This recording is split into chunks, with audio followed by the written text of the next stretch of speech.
हम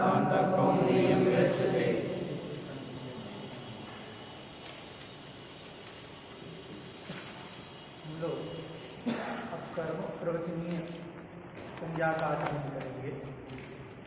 इसमें सबसे पहले सूत्र है कर्म प्रवचनीयाः। यह कर्म प्रवचनीयाः एक अधिकार सूत्र, जैसे कारके है उसी प्रकार कर्म प्रवचनीयाः। कारके की तरह है। कहने का अभिप्राय क्या है? अधिकार तो बहुत सारे हैं। कहने का अभिप्राय यह है कि कारके जैसे संज्ञाधिकार है वैसे कर्म प्रवचनीयाः यह भी संज्ञाधिकार है। अधिकार सूत्र तो हजारों हैं, किंतु कारके की तरह है कर्म प्रवचनीयाः भी अधिकार सूत्र है। यह कहने का भाव क्या है? जैसे कारके एक संज्ञाधिकार है, उत्तर उत्तर सूत्रों में कारके का संबंध होता है और कारक पद में प्रथमार्थ में सप्तमी मान करके कारक संज्ञकम भवति ऐसा अर्थ स्वीकार किया। तद्वत् कर्म प्रवचनीयाः यह भी एक संज्ञाधिकार है।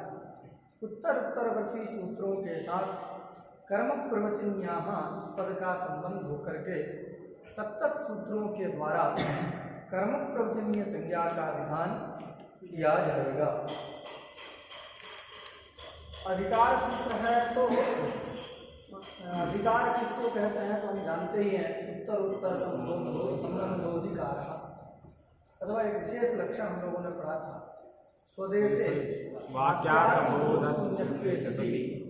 एक वाक्यतया लक्ष्य संस्कारकम् अधिकारत्वम्।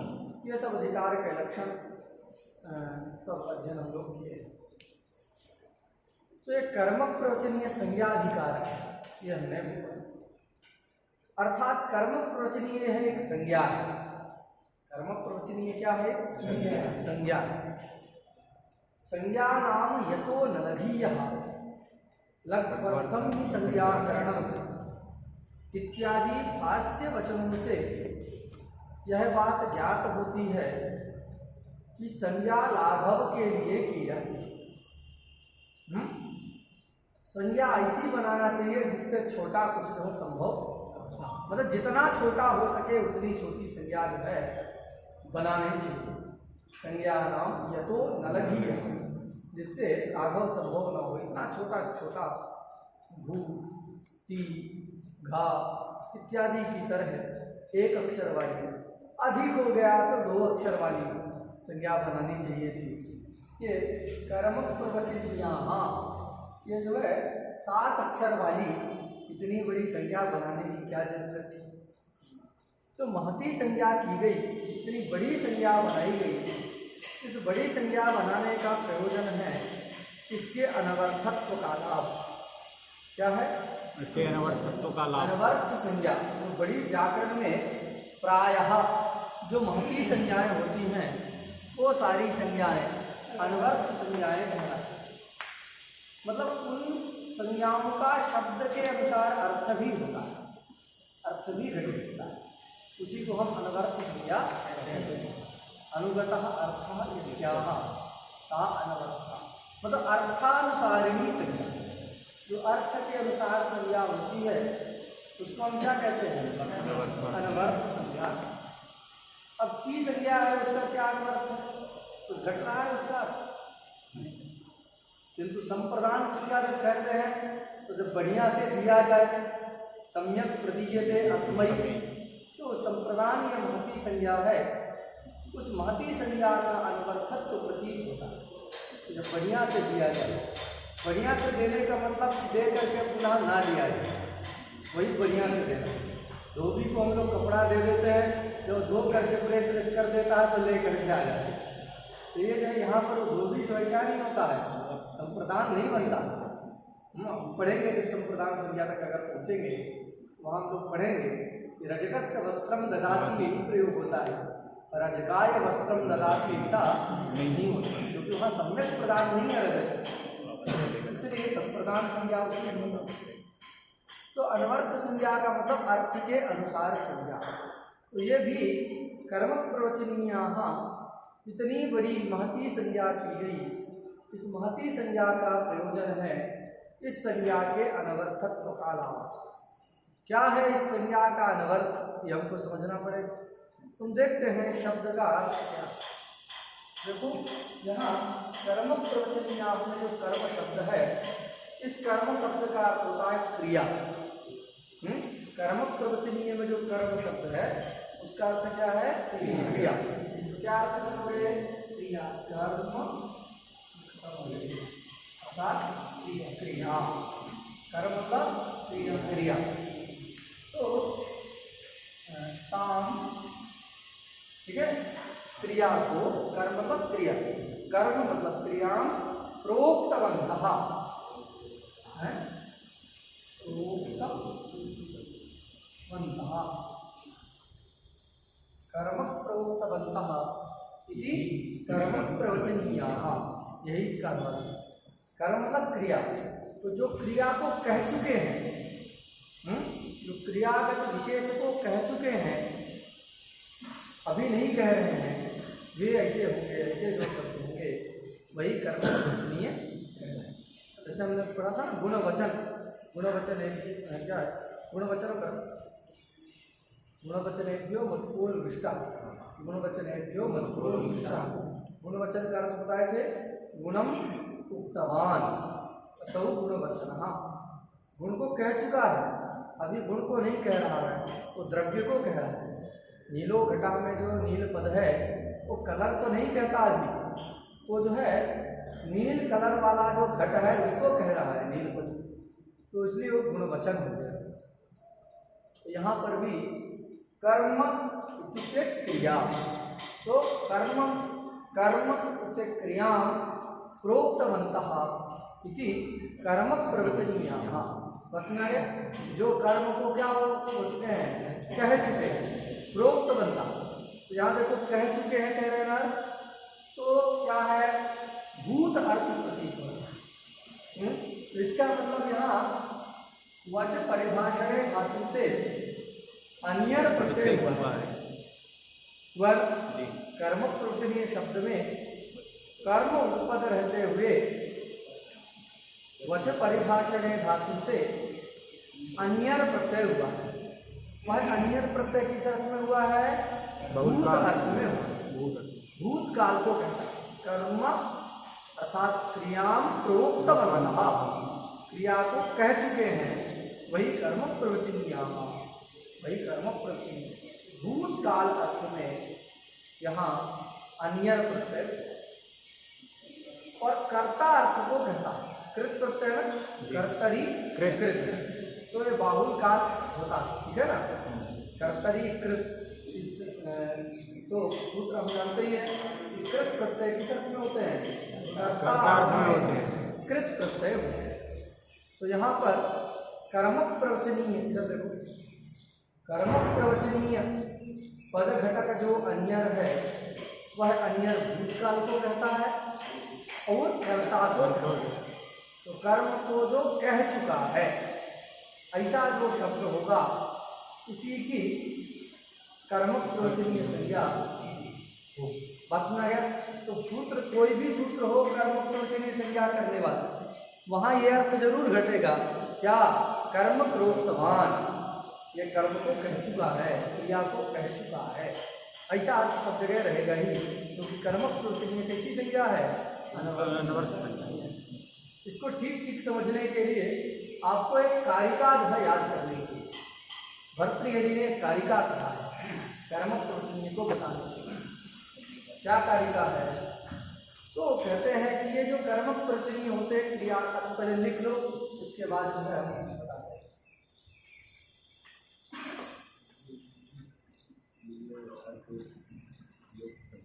क्रियाया द्योतकोलायम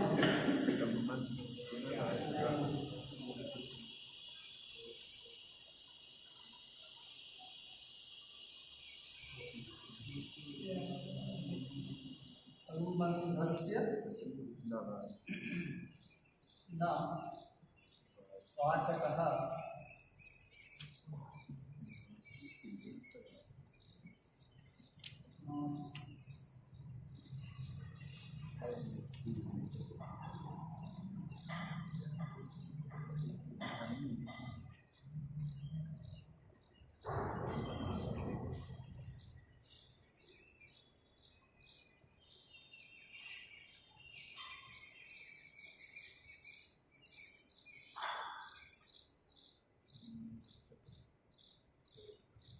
की अधिकार तत्वबोधि मूल्य आपको मिल जाएगी।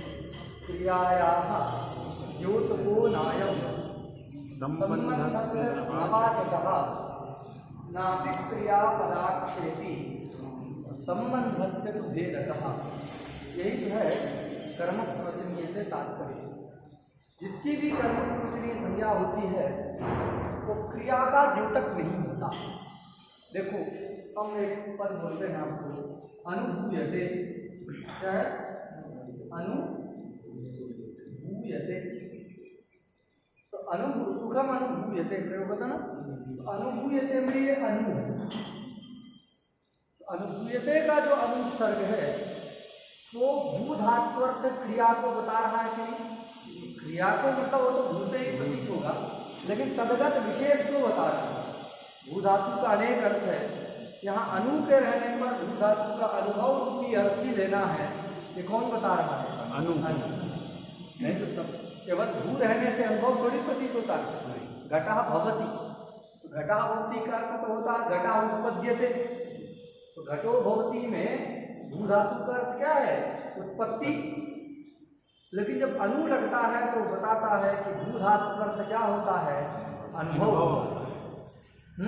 समुपसर्ग लगता है तो वह बताता है कि भू धातु का अर्थ जो है संभावना होगा, संभव।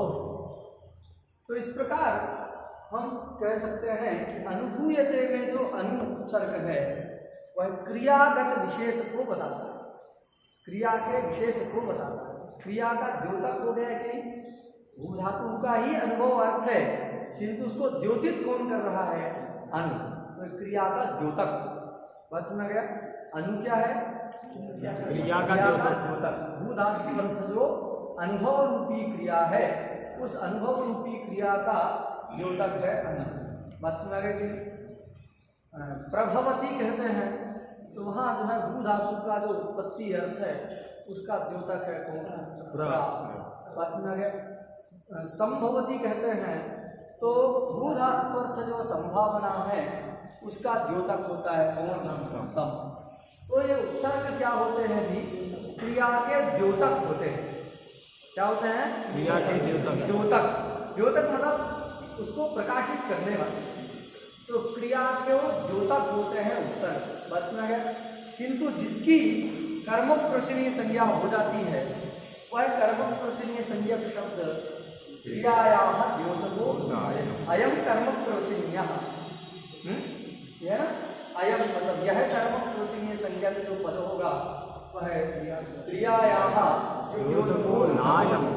ना मतलब न भवति, क्रिया लाना पड़ेगा ना जी। ना का अन्वय करना तो कोई ना कोई क्रिया चाहिए। ना का हमेशा क्रिया में ही अन्वय होता है। अगर समास हुआ तब तो उत्तर पदार्थ के साथ भी अन्वय हो जाता है। जैसे अब्राह्मणम, तो ब्राह्मण भिन्नम अर्थ हो जाता है। अब्राह्मणम में जो आ दिख रहा है, ना ब्राह्मण है कि अब्राह्मण तम अब्राह्मणम आने कहते हैं। तो अब्राह्मणम में जो आ है वो नए ही है, तो वहां पर नए का अर्थ क्या है? भिन्न। अब ब्राह्मण में आ का अर्थ क्या है? नए का अर्थ क्या है? भिन्न। उसका उत्तर पदार्थ ब्राह्मण के साथ अन्वय होता है कि नहीं? तो जहां समस्त रहेगा तो उत्तर पदार्थ के साथ अन्वय हो सकेगा, है हो जाता है। किंतु जहां पर असमस्त है उसका अन्वय कहाँ होगा जी? ये याद रखना सिद्धांत है। असमस्त में क्रियायाम अन्वेति, जो असमस्त में होता है उसका हमेशा क्रिया में अन्वय होता है। यहाँ क्या अर्थ करेंगे? अयम। अयम मतलब कर्मक प्रवचनीय संज्ञक। तो जो कर्मक प्रवचनीय संज्ञक होता है वह क्या नहीं होता? क्रियायाः द्योतको न भवति। ठीक है ना? भवति ले आना, यहाँ कोई क्रिया नहीं रहेगी, वहाँ अस्थिर भवति रहता ना। बताइए अस्थिर भवन्ति परः प्रथम पुरुषो अप्रयुज्यमानोऽप्यस्ति, तो यहाँ भवति है ही। तो अयम कर्मक प्रवचनीय संज्ञकः क्रियायाः द्योतको न भवति। किसकी तरह नहीं होता? उपसर्गवत्। समझा गया? उपसर्गाः यथा क्रियायाः द्योतकाः भवन्ति। उपसर्गाः यथा क्रियायाः द्योतकाः भवन्ति तद्वत् अयम कर्मक प्रवचनीय संज्ञकः क्रियायाः द्योतको न भवति। समझा गया? उसकी तरह द्योतक, आकार तो वही रहेगा। अभी हम सूत्र पढ़ेंगे हम लोग, अनुर्लक्षणे, क्या पढ़ेंगे? अनुर्लक्षणे। अनु है कि न कर्म प्रचनी संज्ञा करता है जी। यहाँ भी अनु है, और अनुर्लक्षणे से अनु की कर्म प्रचनी संज्ञा भी होती है। तो अनुभवते, अनुभूयते, अनुभवती इत्यादि में जो अनु है वह तो क्रिया का द्योतक होता है, किंतु जब अनु की कर्म प्रचनी संज्ञा हो जाएगी तब वो क्रिया का द्योतक नहीं। बात सुना गया? क्रिया या द्योतक होनायम, एक हो गया। दूसरी पंक्ति है संबंधस्य न वाचकः राज्ञः पुत्रः, राज्ञः पुत्रः। राज्ञः पुत्रः में राजा और पुत्र के बीच में जन्य जनक भाव संबंध है कि नहीं? राजा और पुत्र के मध्य में कौन संबंध है? जन्य जनक भाव। जन्य जनक भाव संबंध है। उस जन्य जनक भाव संबंध का वाचक क्या है उसको कौन बता रहा है? गस्त, षष्ठी वाचिका है। राज्ञः पुत्रः इत्यस्मात् वाक्यात् जायमाने शाब्दबोधे राजपदार्थ पुरुष पदार्थयोर मध्ये कश्चन जन्यजनक भाव संबंधः प्रतीयते। सतसंबंधः केन भाषते? षष्ठ्या। मतलब क्या? गस प्रत्ययेन भाषते। क्लियर हो गया कि नहीं? तो षष्ठी क्या है? वहाँ जन्य जनक भाव संबंध की वाचिका है। तो सब हमेशा याद रखना, षष्ठी क्या होती है? संबंध का वाचक है। षष्ठी स्त्रीलिंग में तो वाचिका कहो, तो षष्ठी क्या होती है? संबंध की वाचिका होती है। बात सुना गया? तो ये किंतु अयम, अयम ले आ रहे हैं, अयम कर्म प्रवचनीय संज्ञा कहा संबंधस्य न वाचकः, संबंध का ये वाचक भी नहीं होता। बात सुना गया? ना तो क्रिया का द्योतक है और ना ही संबंध का वाचक। षष्ठी संबंध की वाचिका होती किंतु ये वाचक नहीं। नापि क्रिया पदाक्षेपी। देखो एक प्रयोग करते हैं हम, विपरिलिखति, विपरिलिखति, ऐसा विपरिलिखति अथवा विलिखति, परिहटा है, दोनों कह सकते हैं। विलिखति कह सकते हैं अथवा विपरिलिखति। तो क्या अर्थ है इसका? लिखती मतलब तो समझ रहे हो, वी लग गया तो क्या है? तो ये जो वी लिख रहा है ना, परिलिखत, विपरिलिखति कहो चाहे वी लिखती कहो, दोनों जगह वी तो वही है। तो वी क्या करता है? एक क्रियापद का आक्षेप करता है। विलिखति का अर्थ होता है कि विमाय लिखति है, पद पर आता है विमाय। विमाय मतलब माप करके हो, जो लिखने वाले होते हैं ना दीवार में, जो अच्छे लेखक होते हैं देख के बता देंगे कि इतनी जगह है तो इतनी बात लिखा जाए है। उनको ये नहीं लगेगा कि जब लिखे तो पता चले थोड़ा कम गया, ऐसा नहीं। तो जगह देख करके कि इतनी जगह है तो इसमें इतनी बात लिखा जाएगा, तो देख करके फट से बता देंगे कितना परिमाण लगेगा, कितनी बात लिखना है, कितना। तो जो है नाप करके लिख रहा है। तो यहाँ विलिखति का अर्थ क्या है? विमाय लिखति अथवा विपरिलिखति का भी अर्थ क्या है? विमाय परिलिखति। तो ये जो वी है वो क्या करता है? विमाय, इसे क्रियाबोधक पद का अध्याहार करता है, इसका आक्षेपक होता है। बात सुना गया? आक्षेप समझते हैं जी, जिसके बिना जो संभव नहीं होता। आक्षेप मतलब अनुमान समझ है। आक्षेप मतलब क्या है? अनुमान। कोई एक व्यक्ति है जिसका नाम है देवदत्त, वो सब जगह हल्ला करके रखा है कि हम दिन में भोजन नहीं करते, और करते क्या, किसी ने उसको भोजन करते हुए देखा भी नहीं। लेकिन वो दिन दुगना रात चौगुना जो है क्या हो रहा है? चौरियाते जा रहा है। दिन दुगना रात चौगुना जो है चौरियाते जा रहा है। अब उसको ले जाके मेडिकल में दिखाया गया कि कहीं कोई इसको तो रोग नहीं हो गया। डॉक्टर ने चेकअप किया, कहा एकदम बढ़िया। अब मोटा होते जा रहा है, तो व्यक्ति खाएगा नहीं तो मोटा कैसे होगा? और दिन में खाता नहीं है, तो सब लोग क्या अनुमान कर लेंगे कि रात में सबके सोने के बाद ये खाता होगा। बात सुना के नहीं? ये उदाहरण है, पीनोयम देवदत्ता दिवान है। तो जो दिन में नहीं खाता तो दिवा अभुञ्जानस्य देवदत्तस्य रात्रिभोजनं विना पीनत्वम् अनुपपन्नम् अतः तेन पीनत्वेन हेतुना रात्रिभोजनं तत्र आक्षिप्यते। मोटापे को देख करके रात्रि भोजन का आक्षेप कर दिया जाता है, क्योंकि दिन में तो खाता ही नहीं और रात्रि में भी ना खाए तो मोटा हो नहीं सकता। तो मोटापे को देख करके रात में खाता होगा ऐसा हम क्या करते हैं, अनुमान कर लेते हैं। उसी अनुमान को क्या कहते हैं, आक्षेप। नैयायिक लोग अनुमान कहते हैं, मीमांसक और वेदांती लोग जो है उसको अर्थापत्ति कहते हैं। ये अर्थापत्ति एक प्रमाण होता है, जैसे प्रत्यक्ष अनुमान है वैसे एक अर्थापत्ति भी प्रमाण है। अर्थापत्ति का उदाहरण यही है, वीनो यम देवदत्तः विवानंदे। तो यहाँ प्रकृति में आओ तो यहाँ वी है, वी क्या करता है, क्रियापद का आक्षेप करता कि नहीं, विधि खति प्रयोग किए अथवा विपरीत गति कहे तो वी क्या कर रहा है, विमाय, एक मानक क्रिया का बोधक विमाय पद का आक्षेप करता। बचना गया तो ये तो वी आक्षेप वी की तरह ही दिखेगा, जो कर्म प्रवचनीय होगा तो वी की तरह ही होगा, किंतु क्या नहीं होगा, क्रिया का जो क्रियापद का आक्षेप करने वाला नहीं होगा। अयम क्रियापदाक्षेपी ना ही, ये तो क्रियापद का आक्षेप करने वाला ना कि क्रियापदाक्षेपी छेपी। करता क्या है जी, बता दिए, ये भी नहीं करता, ये भी नहीं करता, ये भी नहीं करता, कुछ तो करता होगा। तो कहते हैं हाँ करता तो है, क्या करता है, संबंधस्य तु भेदकः, संबंध का एक भेदक होता है। देखो अभी हम पढ़ेंगे, अनुपद ही पढ़ेंगे कि कर्म प्रवचनीय जब संज्ञा हो जाती है किसी की, तो कर्म प्रवचनीय के साथ जो युक्त रहता है उससे द्वितीया विभक्ति आती है। कर्म प्रवचनीय युक्ते द्वितीया ही फल है इसका। अब द्वितीया जो आई है वो क्या है, उपपद विभक्ति है। उपपद विभक्ति का अर्थ क्या होता है, संबंध।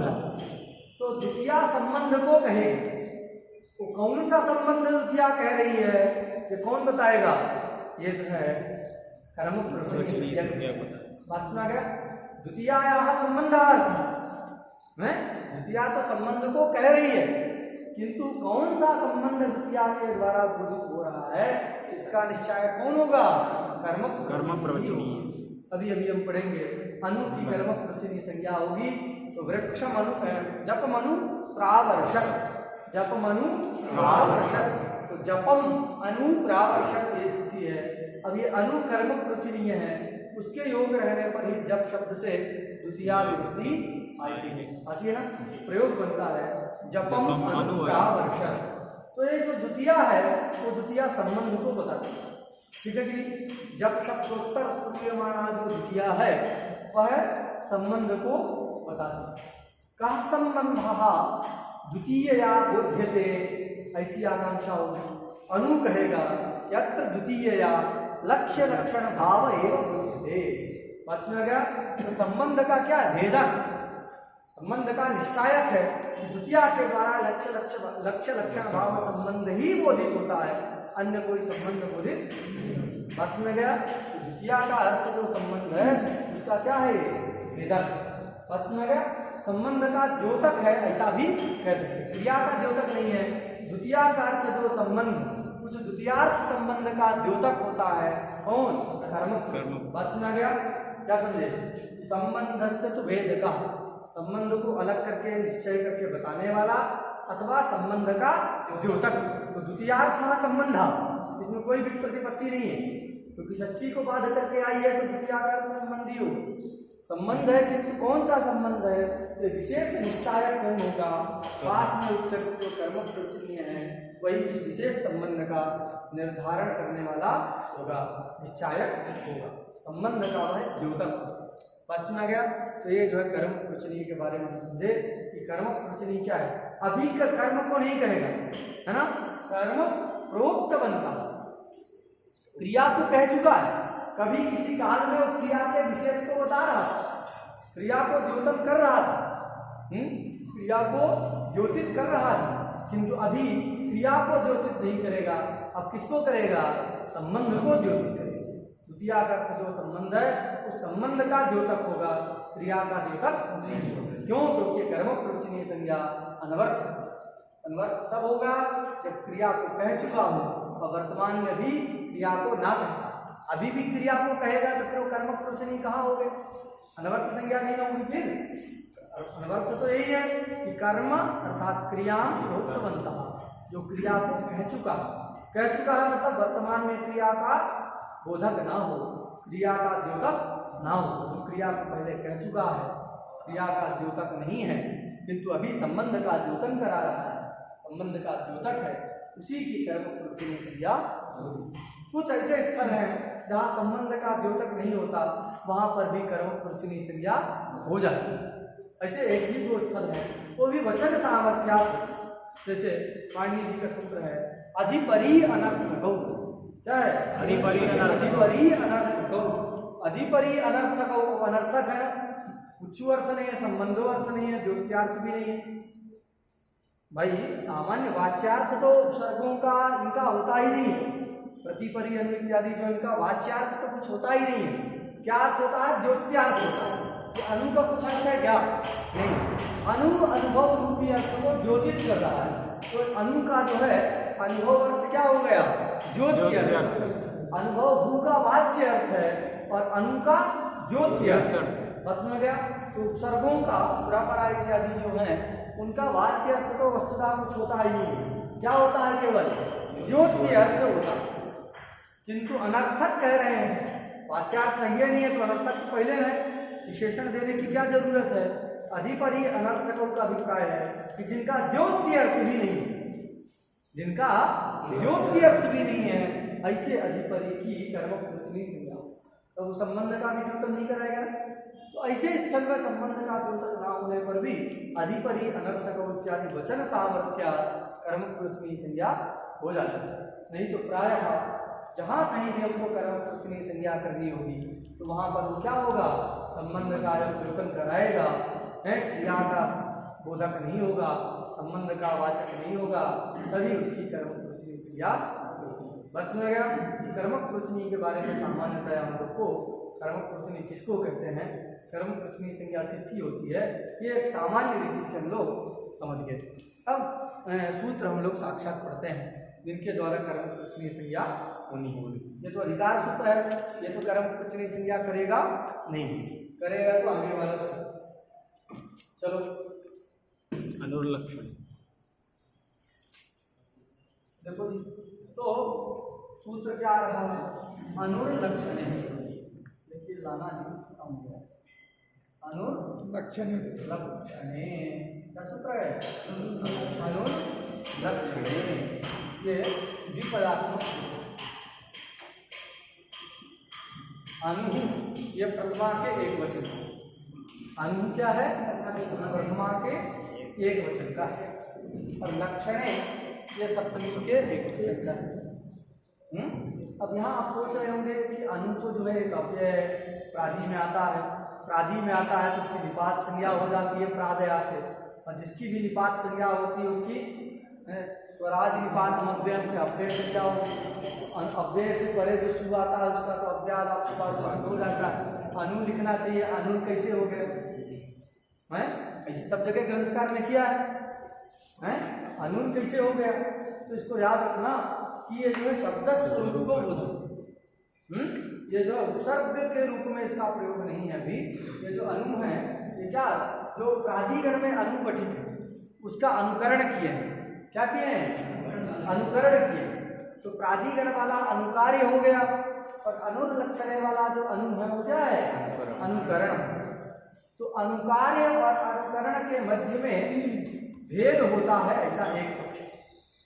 अनुकार्य और अनुकरण में क्या होता है?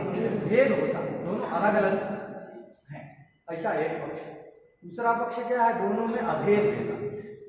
तो जब वो कैसे होता है एक स्वतंत्र विषय है विवेचन का, लेकिन ये याद रखिएगा कि जब अनुकरण और अनुकार्य में भेद होता है उस पक्ष में जो अनुकरण होता है और अनुकरण भी अर्थ का बोध कराने, स्वतंत्र रूप से अर्थ का बोध कराने के कारण अर्थवान माना जाता है और उसकी अर्थवत धातु और प्रत्यय प्रातिपदिकम से प्रातिपदिक संज्ञा हो जाती है और विभक्ति भी आ जाती है।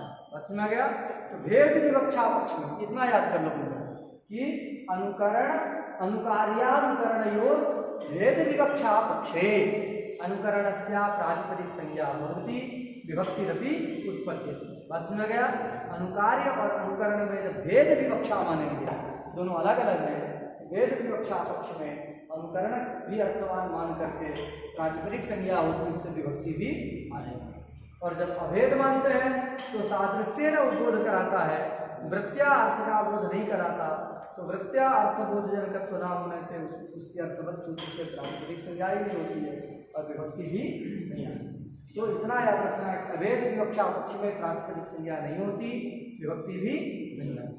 भेद विवक्षा पक्ष में वृत्त्या अर्थबोध जनकत्व उसमें रहने से प्रातिपदिक संज्ञा होती है, विभक्ति भी आती है। अनु को क्या मानेंगे? कि अनु जो है ये प्रादिगण में जो अनुपठित है उसका क्या है? अनुकरण। उसका क्या है? वही नहीं है, ये उसका अनुकरण है और इसका काम केवल अनुपूर्वी का बोध कराना है। इसका बोध कराना है अनु का, वहां जो अनुपठित है उसका जो अर्थ होगा उस अर्थ का बोधक नहीं है। अनु मतलब ये इस प्रकार की अनुपूर्वी, आ ना उ, इस अनुपूर्वी को बोध कराने के लिए अनु शब्द का यहाँ प्रयोग किया गया है, उसका अनुकरण करके। वेद विवक्षा पक्ष में प्रातिपदिक संज्ञा होगी, विभक्ति इत्यादि कार्य होगा, इसलिए अनु ऐसा लिखा, ठीक है ना? अनु प्रथमा के लक्षण सप्तमी के। तो लक्षण का मतलब क्या है? तो लक्षण शब्द से यहाँ लक्ष्य लक्षण भाव संबंध अभिप्रेत। क्या है लक्षण का मतलब? क्या है लक्षण शब्द से लक्ष्य लक्षण भाव संबंध, क्या लेना है? लक्ष्य लक्षण भाव संबंध, लक्षण भाव, लक्ष्य लक्षण भाव जो संबंध है वो संबंध ही यहाँ लक्षण शब्द से अभिमत है। तो और उसका अर्थ क्या होगा? तो पहले इसमें कर्म प्रवचन यहाँ का अधिकार आ जाएगा। अब एक ही अनु है तो एक वचन में उसको परिणाम कर लेना, तो क्या होगा? अनु कर्म प्रवचनीय अनु कर्म प्रवचनीय संज्ञक होता है। कब? तो कहे लक्षण, मतलब लक्ष्य लक्षण भाव संबंधे द्योत्ये। यदि अनु किसका द्योतक होने वाला हो? लक्ष्य लक्षण भाव संबंध को यदि बताए, ठीक है? अनु यदि लक्ष्य लक्षण भाव संबंध को बताएगा तो अनु की कौन संज्ञा हो जाएगी? कर्म प्रवचनीय संज्ञा हो जाएगी। वाचक नहीं है उसका, ठीक है ना? याद रखना, संबंध का लक्ष्य लक्षण भाव संबंध का अनुवाचक नहीं है, उसका द्योतक है, ठीक है ना? तो लक्ष्य लक्षण भाव संबंध का यदि अनु क्या हो रहा है? द्योतक हो रहा है। लक्ष्य लक्षण भाव संबंध यदि अनु के द्वारा द्योत्य हो रहा है, अनु द्योतक है और वो अनु से द्योत्य, अनु से यदि लक्ष्य लक्षण भाव संबंध द्योत्य हो रहा हो तो उस अनु की कौन संज्ञा हो जाएगी? कर्म प्रवचनीय संज्ञा हो जाएगी। अर्थ स्पष्ट है? चलो पढ़ो।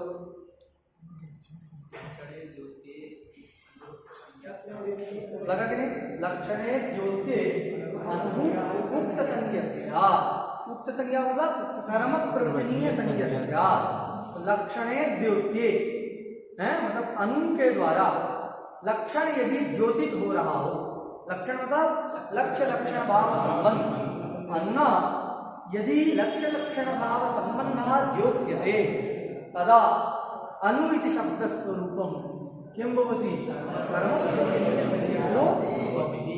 बता गया ये कर्म प्रवचनीय संज्ञा हो जाता। देखो ये जो कर्म प्रवचनीय संज्ञा है ये गति संज्ञा और उपसर्ग संज्ञा की बाधिका होती है। अगर कर्म प्रवचनीय संज्ञा हो गया तो उसकी उपसर्ग संज्ञा खत्म, फिर उपसर्ग संज्ञा उसमें नहीं रहेगी, फिर उसकी गति संज्ञा नहीं रहेगी। बात सुना गया? इसी बात को लिखते हैं क्या? उपसर्ग संज्ञा को बाधा, क्या लिखते हैं? उपसर्ग संज्ञा को बाधा। कहा? कर्म प्रवचनीय संज्ञा, ठीक है? ये कर्म प्रवचनीय संज्ञा क्या है? गति संज्ञा और उपसर्ग संज्ञा की बात। मतलब क्या है कि अगर कर्म प्रवचनीय संज्ञा उसकी हो गई तो ना तो उसकी गति संज्ञा रहेगी और ना ही उसकी उपसर्ग संज्ञा रहेगी। इसलिए प्रतिसिंचति इत्यादि जब प्रयोग आता है तो प्रति की अगर कर्म प्रवचनीय संज्ञा आएगा, प्रति की कर्म प्रवचनीय संज्ञा हो गई तो उपसर्ग संज्ञा नहीं रहती। उपसर्ग संज्ञा नहीं रहती, सिंचती के सकार को सत्व नहीं होता है। उपसर्गा श्रोति श्रुति स्तुति इत्यादि शब्द से वहाँ सत्व नहीं होता। क्यों? कब होगा? जब उपसर्ग से पर में होगा तब होगा। लेकिन कर्म प्रवचनीय संज्ञा कर दिए तो उपसर्ग संज्ञा का बाद हो गया, फिर उपसर्ग मान करके कोई कार्य वहाँ होगा नहीं। गति कर्म प्रवचनीय संज्ञा हो गई तो गति संज्ञा का आवाज हो जाएगा, फिर गतिर्गतौ इत्यादि सूत्र के द्वारा जहाँ निघात आदि करना होगा, स्वर विधान करना होगा, वो सब नहीं होगा। तो ये जो कर्म प्रवचनीय संज्ञा है तो क्या है? गति संज्ञा का तथा उपसर्ग संज्ञा का, ये जो संज्ञा कर्म प्रवचनीय संज्ञा जो है वह गति संज्ञा की और उपसर्ग संज्ञा की बाजिका है, उसकी अपवाद है। पता लगेगा? एकदम स्पष्ट है। अब प्रश्न थोड़ा सा एक है, क्या प्रश्न है कि भाई अभी जप मनु प्रावर्षक प्रयोग है, यही प्रयोग है, मुझे तो समझना है। जप मनु प्रावर्षक पर्जन्या भी अपने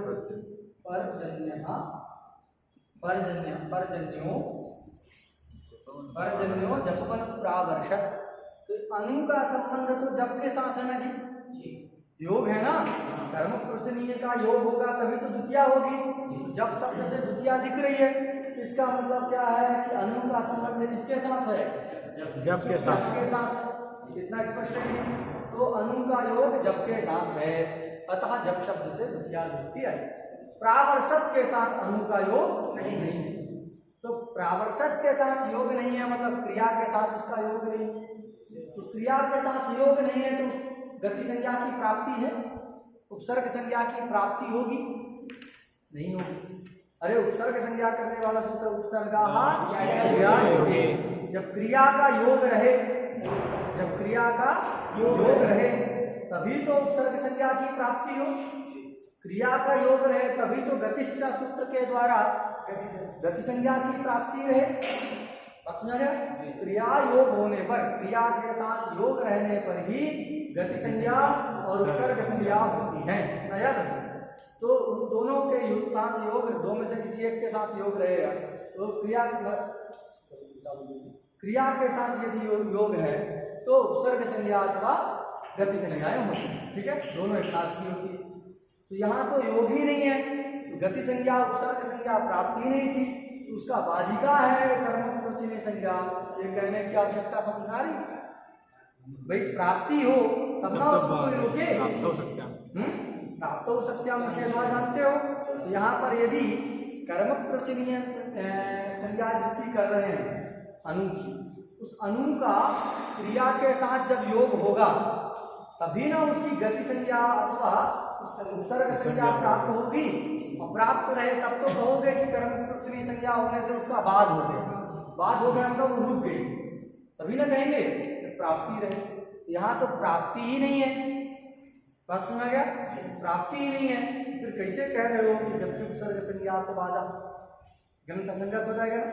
उसका उत्तर ये समझना है कि देखिए अनु का साक्षात संबंध तो प्रावर्षक के साथ नहीं, किंतु अनु से द्योत्य जो संबंध है, द्वितीया संबंध की वाचिका है, वो संबंध लक्ष्य लक्षण भाव है। अनुद्योत्य जो लक्ष्य लक्षण भाव संबंध है, उस लक्ष्य लक्षण भाव संबंध का लक्ष्य लक्षण भाव जो संबंध है उसका योग किसके साथ है? प्रावर्षक के साथ। बात सुना गया? साक्षात अनु का योग नहीं है, तो अनु का योग नहीं है तो अनु की गति संज्ञा उपसर्ग संज्ञा प्राप्ति नहीं रहेगी। तो फिर कैसे कह रहे हैं कि कर्म प्रवचनीय संज्ञा गति संज्ञा की बाधिका है? ये प्रश्न हुआ। उसका उत्तर क्या देना है कि अनु का संबंध, अनु का योग प्रावर्षक के साथ न रहने पर भी अनु शब्द के द्वारा द्योत्य जो लक्ष्य लक्षण भाव संबंध है, उस संबंध का योग प्रावर्षक क्रिया के साथ है। कैसे है अभी हम समझेंगे, लेकिन इतना जानो उसका प्रावर्षक क्रिया के साथ संबंध है तो गति संज्ञा प्राप्त रहेगी कि नहीं? प्राप्त रहेगी। उपसर्ग संज्ञा भी प्राप्त होगी।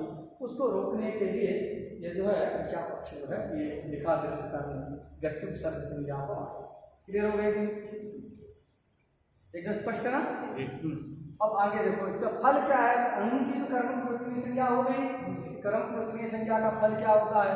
उसका फल है क्या? कर्म प्रवचनीय युक्ते द्वितीया। तो कर्म प्रवचनीय युक्ते द्वितीया, कर्म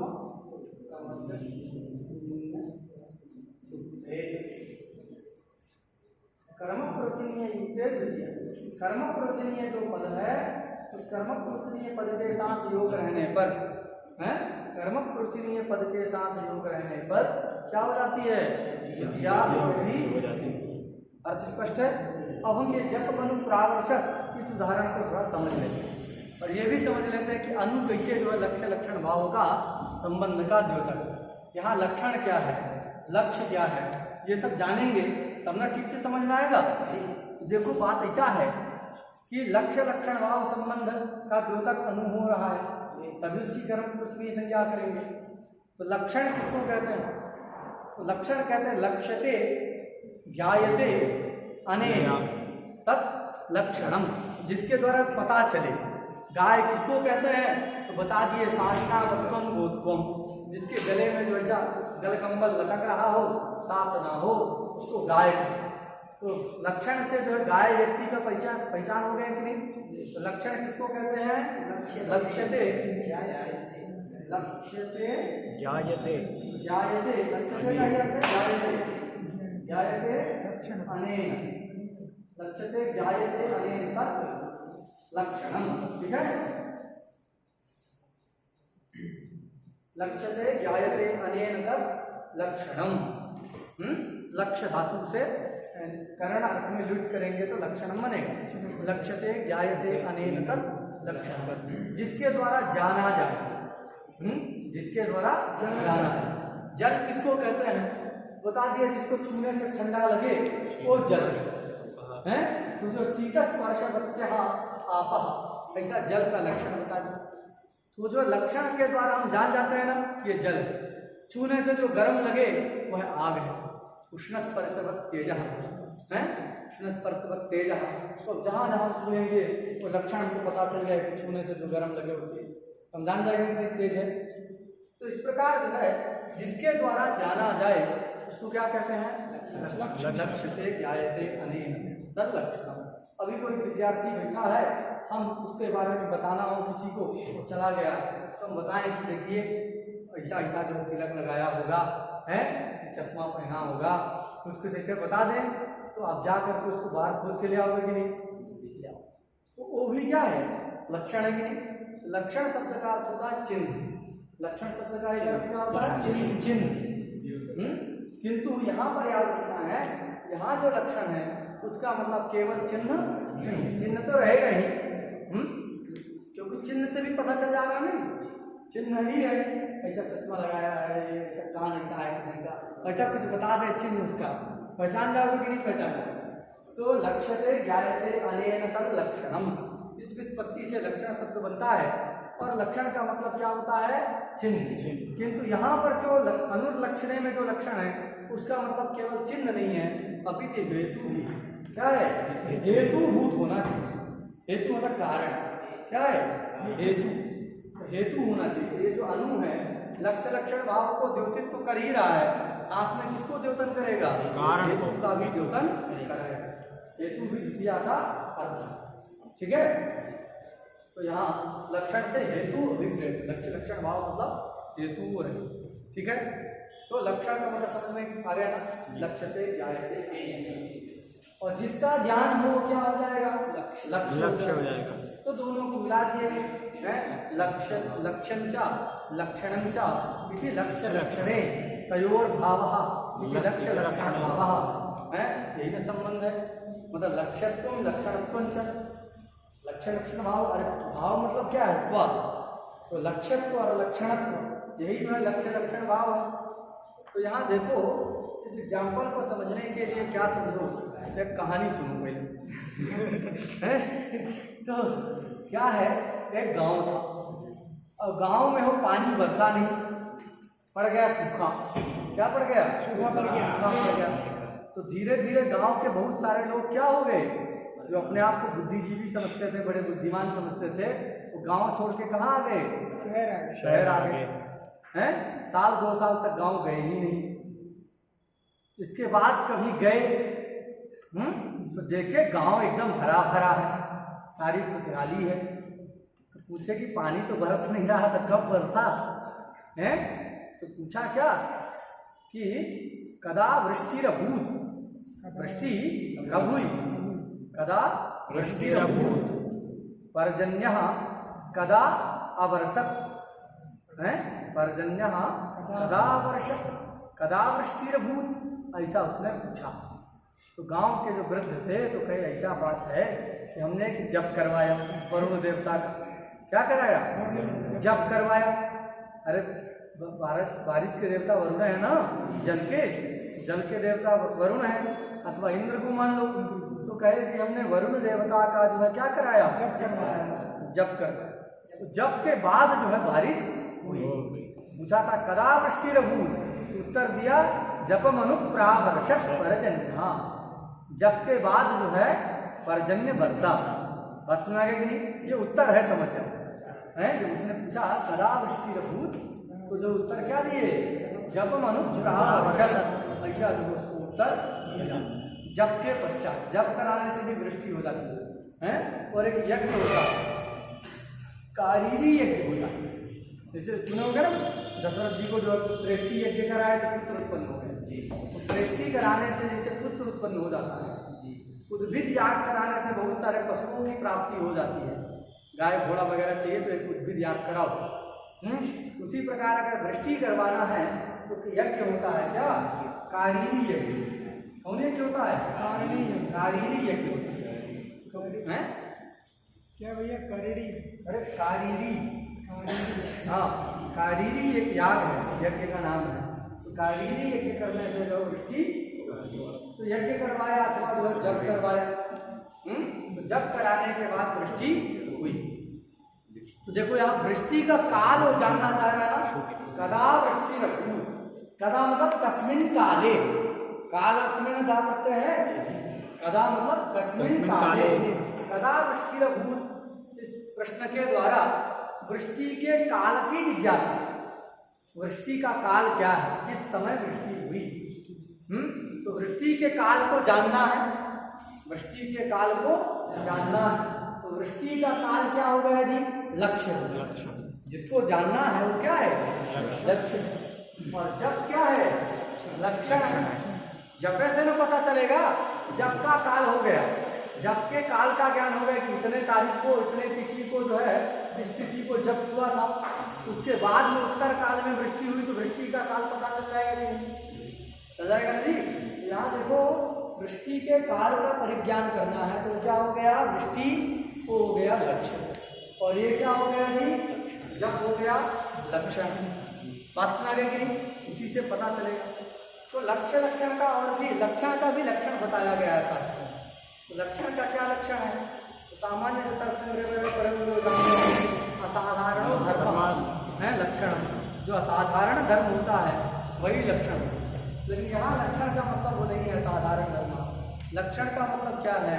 तो ज्ञान जनक, ज्ञान विषयत्व, ज्ञान जनक, ज्ञान विषयत्व, ज्ञान जनक, जनक,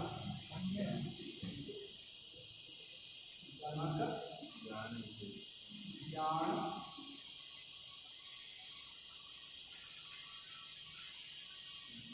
विषयत्व।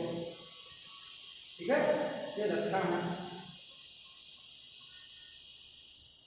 ज्ञान जनक, ज्ञान विषयत्व, लक्षणत्व। ये ठीक से समझ लो। तो 3-4 सूत्र है जिसमें लक्षण आएगा। इत्थम भूत लक्षणे आएगा ना, उस सब जगह लक्षण का मतलब यही है। जहाँ फिर से नक बताना तो जो है ज्ञान जनक, ज्ञान विषयत्व, लक्षणत्व। ठीक है, और ज्ञान जन्य, ज्ञान विषयत्व, लक्ष्यत्वम। ये जो है इसका लक्षण लिखा होगा किताब में। यहाँ लिखा है क्या लिखा? लक्षणत्वं च ज्ञानजनक ज्ञान वही ना, ज्ञान जनक ज्ञान विषयत्वम लक्षणत्वम और ज्ञान जन्य ज्ञान विषयत्वम लक्ष्यत्वम। यही जो है लक्षण लक्षण भाव में लक्षण और लक्ष्य इन दोनों का लक्षण बता दिया। तो ज्ञान जनक ज्ञान विषयत्वम। तो देखो यहाँ ज्ञान से क्या ले लो, तो वृष्टि का ज्ञान, लक्षण का लक्षण घटा रहे हैं, ज्ञान से क्या ले लिए? वृष्टि ज्ञान। वृष्टि ज्ञान का जनक ज्ञान क्या है? जप का ज्ञान। तद विषय तो जप में आएगा कि नहीं? अरे तो जप का ज्ञान होगा, जब उससे जप के काल का ज्ञान होगा तभी ना वृष्टि के काल का ज्ञान होगा। तो कदा वृष्टि रूप से वृष्टि के काल के विषय में प्रश्न है, कब वृष्टि हुई, वृष्टि का काल क्या था। तो पहले ज्ञान से किसको लेना है? वृष्टि ज्ञान है, तो वृष्टि काल ज्ञान। ठीक है, ज्ञान से क्या ले लिए? वृष्टि काल का ज्ञान। तो वृष्टि काल ज्ञान, उस वृष्टि काल के ज्ञान का जनक ज्ञान क्या है? जप ज्ञान। तद विषय तो किसमें जाएगा? जप में। तो लक्षण का लक्षण घट गया कि नहीं जप में? इसका मतलब जप क्या है? लक्षण है। लक्षण जाएगा तभी वो लक्षण बनेगा। बस में गया। तो जो ज्ञान हो गया वृष्टि ज्ञान, वृष्टि ज्ञान का जनक हो गया जप ज्ञान। तद विषय तो कौन हो गया? जप। अरे जिसका ज्ञान होता है वही उसका विषय होता है। घटक ज्ञान हुआ तो घटक ज्ञान का विषय कौन है? घट। घटक ज्ञान हुआ तो उसका विषय कौन है? घट। उसी प्रकार ज्ञान है वृष्टि ज्ञान, उसका जनक ज्ञान हो गया जप ज्ञान। जप ज्ञान का विषय कौन है? जप। तो जप क्या है? लक्षण। बात सुना गई? अब देखो लक्ष्य का लगाओ, तो ज्ञान जन्य ज्ञान विषयत्व। अब ज्ञान से किसको ले लो? जप ज्ञान। इसमें अरे वृष्टि में घटाना है, एमटी में पहुंचाना है वृष्टि तक। तो जो ज्ञान हो गया जप ज्ञान। जप ज्ञान से जन्य ज्ञान क्या है? वृष्टि ज्ञान। तद विषय तो किसमें है? वृष्टि में। बात सुना गया? तो वृष्टि क्या है? लक्ष्य। इसे घटा लिए कि नहीं? तो ये जो है लक्ष्य लक्षण भाव यहाँ पर है दोनों के मध्य में। तो अब देखो ये जो लक्षण है कौन? जप। वो हेतु भी है कि नहीं है? केवल चिन्ह नहीं, अभी हमने बताया था लक्षण का मतलब चिन्ह नहीं है। यहाँ लक्षण का अर्थ अगर केवल चिन्ह लेना होता तो जो है इत्थम भूत लक्षण से काम चल जाता। हाँ, लक्षण का मतलब वही है, उसी से काम चल जाता। यहाँ लक्षण का मतलब क्या है? हेतु। हेतुभूत। तो ये लक्षण तो है ही, बता रहा है जब जो है वृष्टि को बता रहा है वो तो है ही, किंतु क्या है? वृष्टि के प्रति हेतु भी है कि नहीं है? तो जब से अभिन्न जो हेतु, हेतु कोई और नहीं है वृष्टि का, जब ही हेतु है। जब से अभिन्न जो हेतु, उस हेतु के ज्ञान से जन्य जो है वृष्टि का ज्ञान है। बात सुना गया? तो यहाँ जो है जप और वृष्टि, जप और वृष्टि, तो यहाँ जो दोनों के मध्य में कौन संबंध है? लक्ष्य लक्षण भाव संबंध है। वृष्टि लक्ष्य है, जप उसका लक्षण है। तो वृष्टि और क्या नाम से जप, दोनों के मध्य में लक्ष्य लक्षण भाव संबंध है। उस संबंध को कौन बता रहा है? जप शब्दोत्तर द्वितीया। संबंध को बताएगी कौन? जप शब्दोत्तर द्वितीया संबंध को बताएगी। किंतु वो संबंध कौन सा? लक्ष्य लक्षण भाव ही लेना है। इस बात को कौन द्योतित कर रहा है? अनु। बात सुना गया? अनु के द्वारा यहाँ पर जप शब्दोत्तर द्वितीया का लक्ष्य लक्षण भाव संबंध द्योत्यार्थ है, ये जो पता चल रहा है और हेतु का भी द्योतन करा रहा है। अतः अनु की कर्म प्रश्नीय संज्ञा हो गई।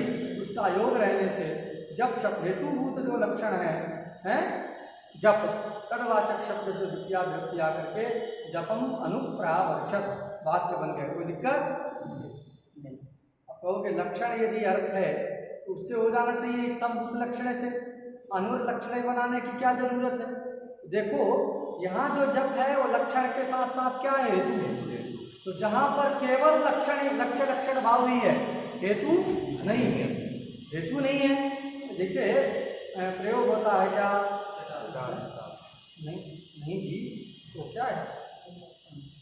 विद्योतते विद्युत है, वृक्षम प्रतिपरि अनुवा विद्योतते विद्युत। अरे रास्ते में जा रहे थे हैं, अमावस का जो महीना था, हैं, और कृष्ण पक्ष अमावस्या तिथि, एकदम काली रात, अचानक एक पेड़ दिखा। क्या हुआ? पेड़ दिखा। अचानक जो है पेड़ दिखा। पेड़ दिखने से आप क्या समझते हैं कि बिजली चमकी। बिजली को चमकते नहीं देखा, ऐसे देख रहे थे क्या आकाश में, चमकी कि नहीं चमकी देख नहीं ना रहे थे, लेकिन वो सामने क्या दिख गया? एक वृक्ष दिखा। तो वृक्ष ज्ञान से जो है आपको किसका ज्ञान हो जाता है? विद्युत का, वृष्टि को, बिजली का, विद्युत का ज्ञान होता कि नहीं? तो वृक्ष ज्ञान से जन्य विद्युत का ज्ञान है कि है ना जी, विद्युत का। तो वहां भी जो है क्या है, लक्ष्य लक्षण भाव संबंध तो है, किंतु वृक्ष हेतु है क्या विद्युत में? अरे विद्युत को वृक्ष नहीं ना उत्पन्न करता है, यहाँ तो वृष्टि को जपे उत्पन्न कर रहा है। वृष्टि को कौन उत्पन्न कर रहा है? जप। अंतर समझना है कि नहीं? वृक्षम प्रतिपरि अनुवा विद्योतते विद्युत। यहाँ पर जो है वृक्ष लक्षण है, वृक्ष के द्वारा ही विद्युत का ज्ञान हो रहा है। वृक्ष दिखा, अंधेला में कुछ नहीं दिख रहा था, अचानक वृक्ष दिखा तो हम अनुमान मतलब क्या समझ जाते हैं कि बिजली चमकी, इसीलिए वृक्ष दिखा। चमकते हुए तो उसको देखे नहीं, तो यहाँ वृक्ष क्या है? लक्षण है कि नहीं? किंतु वृक्ष क्या नहीं है?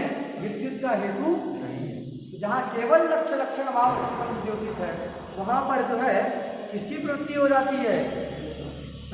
लक्ष्य प्रथम भूत लक्षण लग जाता है कि नहीं? तो वहां वो कर्म प्रचनी संज्ञा कर देता है।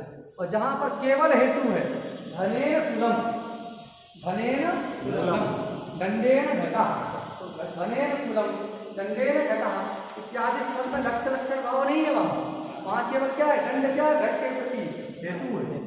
डंडा नहीं रहेगा तो घट बनेगा नहीं, तो जो है दंड क्या है? घट के प्रति हेतु है। तो क्या है? उनके प्रति धनेन कुलम, दंडेन घटा इत्यादि स्थल में क्या होता है कि हेतु है लेकिन लक्ष्य लक्षण भाव नहीं। जहाँ केवल हेतु रहता है वहाँ हेतु सूत्र लग जाता है और हेतु से तृतीया विभक्ति हो जाती है। और जहाँ केवल लक्ष्य लक्षण भाव है वहाँ इत्थम भूत लक्षण लग जाता है। इत्थम भूत लक्षण लग जाता है तो कर्म प्रचनी संज्ञा करके द्वितीया हो जाती है। अब ये जपमन प्रावर्षक में दोनों जप क्या है? हेतु भी है और लक्षण भी है कि नहीं? जप का जप जो है क्या है? वर्षण का हेतु भी है और उसका लक्षण भी है। तो यहाँ दोनों की प्राप्ति होगी कि नहीं होगी? होगी ना जी। जहाँ केवल हेतु है धनेन कुलम, वहाँ हेतु सूत्र लग चुका है। और जहाँ पर केवल लक्ष्य लक्षण भाव है, हेतु नहीं है, वृक्षम विद्युतते इत्यादि स्थल में, वहाँ पर उत्तम भूत लक्षण लग चुका है। यहाँ पर दोनों जब क्या है? लक्षण भी है, वृष्टि का ज्ञान कराना है और वृष्टि की उत्पत्ति में हेतु भी है। तो दोनों सूत्रों की प्राप्ति यहाँ पर होती है। बात सुना गया? दोनों की प्राप्ति है। दोनों में से कौन हो? तो दोनों चरितार्थ हो चुके हैं कि नहीं? जहाँ हेतु की प्राप्ति नहीं है, वृक्षम विद्योतते में हेतु सूत्र की प्राप्ति नहीं है, तो वहाँ जो है उत्तम भूत लक्षण चरितार्थ। और जहाँ इत्थम भूत लक्षण की प्राप्ति नहीं है धनेन कुलम, वहां पर हेतु चरितार्थ हो गया। तो दोनों अन्यत्र अन्यत्र लब्धावकाश है कि अन्यत्र अन्यत्र लब्धावकाश की युगपत एक ही लक्ष्य में प्राप्ति हो गई जब मनु प्रावर्षक हो गया। इसको कहेंगे तुल्य बल विरोध हो गया ना। तो तुल्य बल विरोध होने पर क्या होता है? परम कार्य विप्रच्छेदे परम कार्य। पर वाला कौन है दोनों में? तो हेतु जो सूत्र है वो बाद में। तो परत्वाद क्या होने लगेगा? हेतु सूत्र से जो है तृतीया विभक्ति होने लगेगी। अतः अनुर्लक्षणे सूत्र को बनाया। सार्थक समझना है कि नहीं? अगर कहोगे लक्ष्य लक्षण भाव संबंधी द्योतित करना था तो अनुर्लक्षण की क्या जरूरत है? किससे हो जाता? उत्तम भूत लक्षण से काम चल जाता। याद रखना है जहाँ हेतु नहीं है ऐसे स्थल में वृक्षम के द्योतते में उत्तम भूत लक्षण चरितार्थ हो चुका है। जहाँ लक्ष्य लक्षण भाव नहीं है, केवल हेतु है धनेन कुलम, वहां पर क्या है? हेतु चरितार्थ हो चुका है। लक्षणे इत्थम भूताख्यान इससे उत्तम भूत लक्षण है। अच्छा ये लक्षण इत्थम भूताख्यान भाग लक्षण इत्थम भूताख्यान भाग ये हमारा तात्पर्य इसी में था। यही कारण है ना। तो लक्षणेत्थम भूताख्यान भाग परिणमा, ये कहाँ चरितार्थ हो चुका है? वृक्षम गणेन कुलम हेतु हो चुका है, यहाँ दोनों की प्राप्ति हो गई। अन्यत्रा नेत्रावकाशयो एकस्मिन् लक्ष्य प्राप्ति होने पर विप्रसेदे परम कार्य पर कार्य होगा, तो परत्वाद क्या प्राप्त हो जाएगा? हेतु से तृतीया ही होने लगेगी। बात सुना गई? इसी बात को लिखते हैं परापि हेतु तृतीया, समझा गया? हेतु तृतीया क्या पर है, बात करके वही होने लगेगी। लेकिन फिर से जो अनुलक्षण सूत्र बनाया, अनुलक्षण सूत्र के द्वारा कर्म प्रचने संज्ञा विधान सामर्थ्या हेतु सूत्र से प्राप्त जो तृतीया है उसको बाध करके कर्म प्रचनी संज्ञा हो जाएगी और द्वितीया विभक्ति हो जाएगी। पढ़ो, परापि हेतु तृतीया अनेन बाध्यते, अनेन मतलब लक्षणेत्थम भूताख्यान इत्यनेन बाध्यते। बात सुना गया? यद्यपि वो पर है फिर भी पर को ये बाध देता, क्यों? कारण बताया।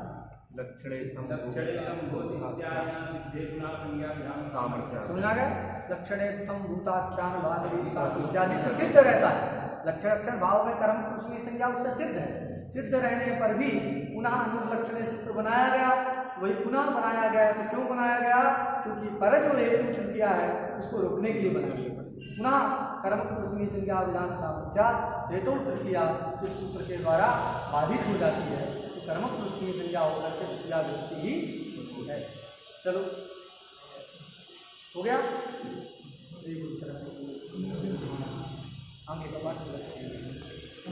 इसको ठीक से लक्षण भाव